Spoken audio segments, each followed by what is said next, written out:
Bertrand, actuellement, on constate une consommation excessive d'alcool chez les jeunes sous forme de binge drinking et plutôt moindre de consommation chronique. Mais est-ce que cela a une influence sur le foie?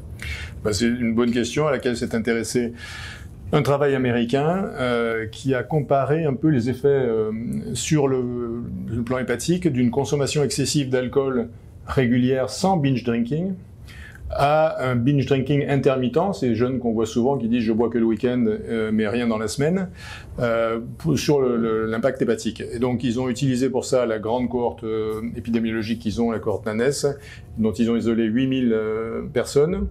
Et ils ont mesuré que 5,6% de cette population avait une consommation excessive d'alcool sans binge drinking, versus 5,2% qui avaient une consommation régulière quotidienne d'alcool excessive, définie par les 2 à 3 verres par jour.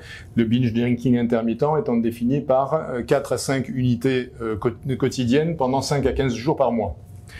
Résultat, cette population de binge drinking intermittent était globalement plus jeune et avait plus d'insulinorésistance, mais pas plus d'obésité ni de syndrome métabolique, et que surtout, ces jeunes avaient une fréquence de fibrose et de stéatose identique à ces buveurs excessifs quotidiens.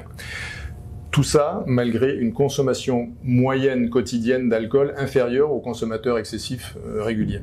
Donc, la conclusion de ces auteurs, c'était de dire que d'abord, le binge drinking intermittent est fréquent, 5,2% de la population, on est aux États-Unis, ça doit être un peu ressemblant chez nous, avec un risque de fibrose et de stéatose identique aux consommateurs excessifs réguliers, malgré une quantité moyenne quotidienne consommée un peu moindre.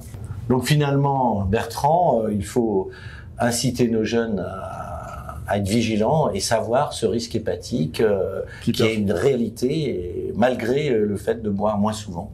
C'est pas un mode de consommation qui est spécialement rassurant non plus. Absolument.